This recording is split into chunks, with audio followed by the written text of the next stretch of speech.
ام المومنین حضرت عائشہ صدیقہ رضی اللہ تعالی عنہا سے مروی ہے کہ جب مجھ پر تہمت لگائی گئی تو میں اس سے ناواقف تھی۔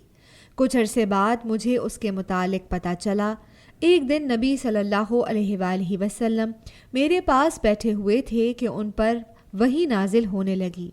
نزول وحی کے موقع پر نبی صلی اللہ علیہ وآلہ وسلم پر اونگ جیسی کیفیت طاری ہو جایا کرتی تھی۔ بہرکیف نزول وحی کے بعد نبی صلی اللہ علیہ وآلہ وسلم نے اپنا سر اٹھایا اور پیشانی سے پسینہ پہنچنے لگے اور فرمایا، عائشہ خوشخبری قبول کرو۔ میں نے کہا کہ اللہ کا شکر ہے، آپ کا نہیں۔ پھر آپ صلی اللہ علیہ وآلہ وسلم نے یہ آیات تلاوت کیں، الذین یرمون المحصنات حتی بلغ مبرؤون مما یقولون۔ مسند احمد حدیث نمبر 23622۔